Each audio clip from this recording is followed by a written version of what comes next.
Good day, viewers. Welcome to a new edition of 30 Minutes, the interactive program of Trust Television, with me, Manir Dan Ali. This edition of the program is coming from an unusual location, that is the Embassy of the United States of America here in Abuja. And our guest today is the acting ambassador, Mr. David Greene, who is no stranger to diplomacy, to serving on the continent, having earlier been in Rabat, that is Morocco, and other locations. Mr. Greene, welcome to the program. Thank you so much for having me on. Shall I start from the somewhat unusual position you've been holding, the acting ambassador? And we know that President Biden announced a new nominee in July. Here we are the following year in March, and you are still sitting pretty on that chair. Well, it's an honor for me to be leading the embassy at this moment in time. It's such a consequential post and such a consequential country. And again, thank you for having me on and for the opportunity to speak to your viewers and listeners. And let me wish Ramadan Kareem to all those that are celebrating. The U.S.-Nigeria relationship is such an important and vital one. The U.S. and Nigeria are not just essential, but also natural partners because we share so much in common. And so I'm very proud of all that we are doing, that this mission is actively engaged in, that supports so many shared agenda items: peace and security, democratic governance, health outcomes, food security, climate change. And so all I can say is it's my honor to lead the mission at this time. Any idea as to when the substantive ambassador could be cleared? Are there issues to do with the clearance? Because we know it usually is a process. Are there issues to do with it? Is it unusual what's currently happening? Well, just succinctly, it's the U.S. Senate that must provide advice and consent on nominations of ambassadors. That process is in the hands of the members of the Senate.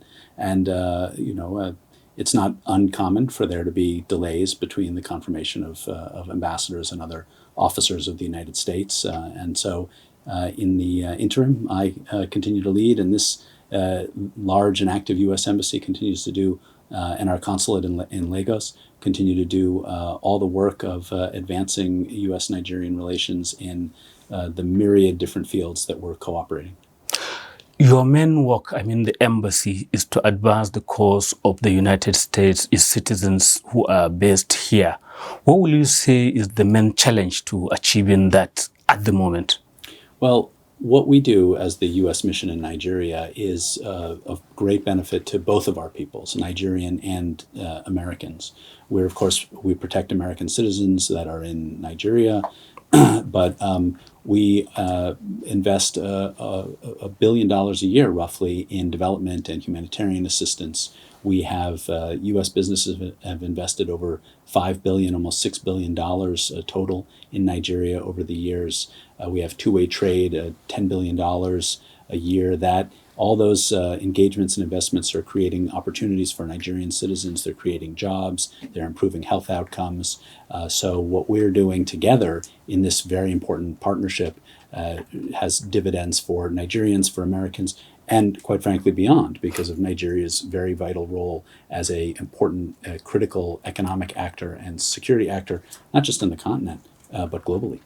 Indeed, at one point, the balance of trade between Nigeria and the United States was in favor of Nigeria, which is usually strange because normally Nigeria imports so much and is usually at the other variance. Why is it so with the American? And is it still currently the situation? I think it is. I think the last number that last year I have statistics for, I think it was 2022, and there was a slight edge to Nigeria in terms of the trade balance. I think that balanced trade figures of that amount to over $10 billion a year, it speaks to how kind of symbiotic our partnership is, and all the different levels and ways in which we engage. There are sort of bulk commodities that we buy from each other, but also you have a tremendous trade in services, and you look at what U.S. firms are doing with the Nigerian creative and tech sectors, for example, and you see a trade relationship and an investment relationship that's really benefiting both Nigeria and the United States. What about the issue of wheat? Because it's one of the main commodities, oil from Nigeria, wheat from the US to Nigeria. And, at one point, Nigeria was trying to develop some local capacity in the production. That hasn't yet happened. Is the US in any way interested in seeing that happen, which could harm its own trade interest? Well, I think we always look at trade as an opportunity for beneficial gains for everybody. And obviously, if we eliminate barriers, if we take down artificial barriers to trade, that allows the market to find its own natural balance, where the products that we have to sell, the products that Nigeria has to sell, are bought by others. I mean, that's the great benefit of trade, is it creates wealth and job opportunities everywhere. In the ag sector, I can't really speak specifically to wheat, but agric is an area that we invest very, very heavily, whether through USAID's Feed the Future program, which is intended to strengthen the productivity of Nigeria's farmers. I was recently at the launch of a $22 million 5-year investment by the U.S. Department of Agriculture in the cocoa value chain in 6 states that produce cocoa. That's intended to enhance the reliability and of the income that farmers get, and to support processing and export. And so when we look at the agric sector in general, it's got such enormous potential, both in terms of providing livelihoods, food security for Nigerians, export potential, and that's something where the United States is really eager to support and to cooperate with Nigerians. So specifically, will the U.S. be interested, maybe the agric department of the U.S. government, in boosting the capability of Nigeria to produce more wheat? At the moment, Nigeria is facing huge forex crisis, and part of it is caused by all this outflow for wheat, for other products that we consume. So will U.S. be interested in that kind of help to Nigeria? Well, we're always looking for areas of collaboration. I think what we maybe can help with, because we are such a large agricultural producing country, is with the technical and means and assistance to help Nigerian farmers produce more and to expand production and enhance the value chain. We all know that a lot of Nigerian agricultural wealth is lost because of post-harvest losses, or lack of cold chain, lack of effective transportation, and so these are areas where the U.S. Department of Agriculture and USAID and other parts of our government have vast experience in trying to help with successful and enhanced agricultural production all over. So I think there's a lot that we can do in the agric sector. We have an office of the Foreign Agricultural Service in Lagos, which works very, very closely with producers and policymakers across Nigeria to try and enhance Nigerian agricultural. Yes, going into the future, where is the tech matter? Where exactly is the U.S. in terms of trying to, Nigerians are very innovative, they are very strong in fintech and what have you. Is the USA in any way trying to cotton onto that and make the best of some of the Nigerian talent without necessarily just draining them away from the country? Absolutely. The tech sector is so exciting and vibrant. And this is one of those areas where I think the U.S.-Nigeria relationship is so strong because of shared characteristics that our two countries have. We're two great federal republics. Nigeria is the largest, has the largest population, the largest economy, the largest democracy on the continent. Those are things we're very proud of. The size of our economy, the stability of our democracy. And I think we also see, when it comes to sort of that we have this entrepreneurial, innovative culture, both of our countries, which is what has driven so much of the success in the tech sectors in both of our countries, and why there's a natural fit there. So you look at American tech firms like Google or Microsoft or Meta, Equinix, that are making enormous investments, creating jobs in Nigeria. And you look at Nigerian firms like Flutterwave or InterSwitch, which are some of Africa's biggest tech giants. Nigeria pulls so much of the investment on the continent, of the venture capital, because of the vibrance and the dynamism of the Nigerian tech sector. And with regard to sort of, how our close ties are contributing to this, some of Nigeria's biggest tech leaders, like Flutterwave, like InterSwitch, they were founded by Nigerians who had studied in the United States and took what they had experienced in their exposure to the United States and brought that back to Nigeria and innovated in ways that have contributed immensely to the economy and to the creation of jobs. But the big tech companies, there are issues to do with them. Even in the US, there are still questions about the role of the big ones and whether they are giving back as much as they are taking. Here in Nigeria, if we are talking of the industry where we are, the media is dying, while the Googles and the Yahoos of this world are just flourishing. Is there something that the US can do? I mean, given the internal conversation within the US, I've seen the bosses of all the big companies being hauled before the Senate and the Congress to answer questions about some of their practices. Is there any concern that the media, for example, in Nigeria is on the brink of almost extinction because the big companies are just hoovering their information and giving them peanuts? Well, I mean, I'm not an expert on the media sector, but I do think that the transformation of media globally is certainly something that the internet is driving at a very rapid clip.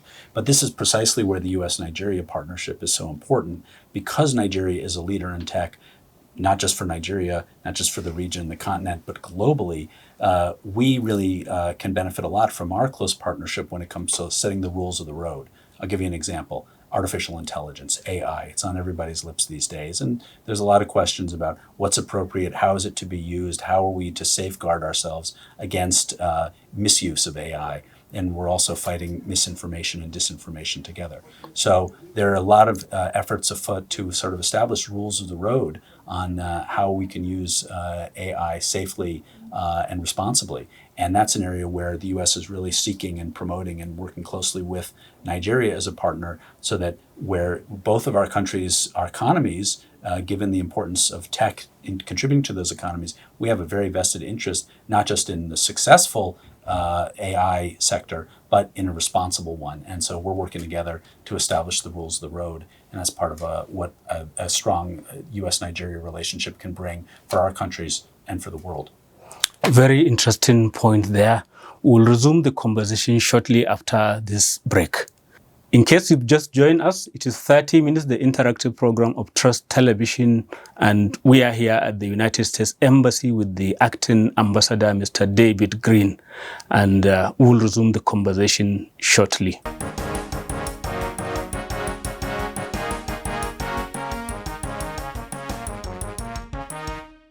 Welcome back. It is still 30 Minutes, the interactive program of Trust Television, and our guest today is the acting ambassador in the U.S. Embassy here in Abuja, Mr. David Greene. Before we went on break, we were talking about the big tech giants and how they are affecting our lives in every corner of the globe. And I did wonder whether the U.S. is not just concerned about itself, but also about other, societies like Nigeria, where the tech companies are having a field day, making tons of money and giving small change to those who generate some of the information they use on their platforms. So I don't know whether enough is being done by your assessment. Well, I think we see the tech sector as a tremendous field of opportunity for economic growth and investment and job creation. When you look at the value that Nigerian tech firms have created in the jobs that they're creating across Nigeria, when you look at the opportunity that provides, when you think of how that then establishes Nigeria as a tech hub in the region, on the continent, and draws more investment, and you look at the investments that are made, for example, by major U.S. tech firms bringing large undersea cables that are landing in southern Nigeria that are then going to allow for incredible high-speed data access across the country. These are the kinds of things, these are the kinds of investments in digital infrastructure that are really, really important for the success of Nigeria or any country that wants to be successful in the modern economy. So I see that the US tech working with Nigerian tech is creating tremendous opportunity for individual Nigerians. And that does, of course, impose challenges on regulators to make smart choices that are going to support and strengthen that sector so that it can grow and create jobs and bring prosperity, but in a responsible way. And that's another area where the United States and Nigeria are working together on rules of the road. Talking of opportunities and prosperity, Nigeria is currently passing through a very difficult patch economically. I don't know whether you comment, agree, or have other views about the path chosen by the current government in terms of forex, in terms of the regulation of the oil sector, that is the refined products, selling them at more or less the market price and what have you. What's your take on this, especially vis-a-vis the current difficulties that Nigerians are facing? Well, it's certainly clear this is a challenging moment in Nigeria's economy and for the Nigerian people, and we certainly see that and we feel that. Part of what the United States does through its billion-dollar-a-year investment in development and humanitarian assistance is both to help lay the foundation for stronger economic growth and opportunity for the future, and through our humanitarian assistance, which is over $300 million a year, to try and help the most vulnerable Nigerians cope with the current difficult circumstances. So we see that, and we're doing what we can to help directly with it. The thing is that in order to have economic growth and jobs, you have to have investment. You have to have businesses that want to come and invest, and that's how you get and trade, and that's how you get job creation and economic growth and prosperity. But some people say for that to happen, not when you are busy killing the local industries as well, because the cost of fuel is more or less throttling the few. I would refer you to back to the Nigerian government for their views of how their economic policy is going forward. But we all know, for example, that the fuel subsidy was blowing a $10 billion a year hole in the Nigerian budget. And most of the benefits of the fuel subsidy were going to the richest Nigerians, who are the ones that consume the most fuel. So yes, it does. We see the immediate term pain that many Nigerians are going through, but those $10 billion or $12 billion a year needs to go to investment in infrastructure, in education, in healthcare. That's how you build a successful economy for the future, not through just an ongoing fuel subsidy. Stabilizing foreign exchange, the exchange rate of the naira, dealing with the fuel subsidy, these are obviously painful decisions that were put off for too long. And it is certainly our hope, and we're trying to support this effort that these economic reforms by the Tinubu administration will lay the foundation for a stronger Nigerian economy for the future, one that can grow and in which Nigerians can prosper and thrive. But many Nigerians think otherwise. They say that, look, this is just making it easy for cheap pickings by foreign companies because Nigerians are so pauperized. The few industries or businesses that are around are shutting down. Some of even the big multinationals are posting losses. How will that encourage foreign direct investment that will have sustainable growth and prosperity for Nigerians?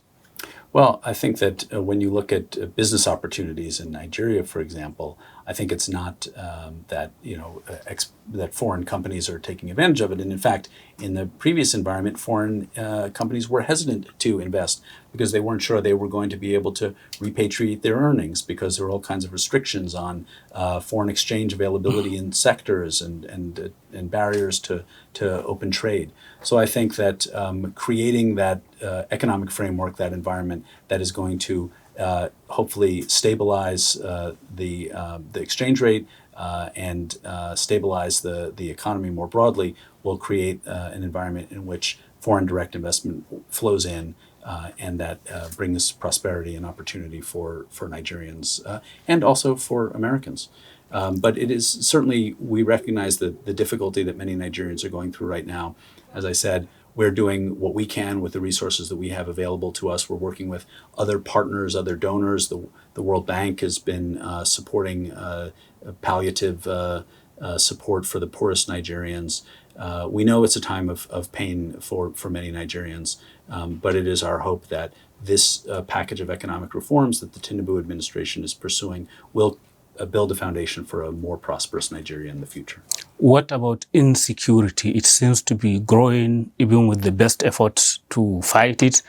I know the Super Tucanos that Nigeria bought some years ago, there was so much being made about it. They've been here for years. It hasn't dramatically changed much. I'm aware of also the attack helicopters that are also been sold to Nigeria for about $1 billion by the US.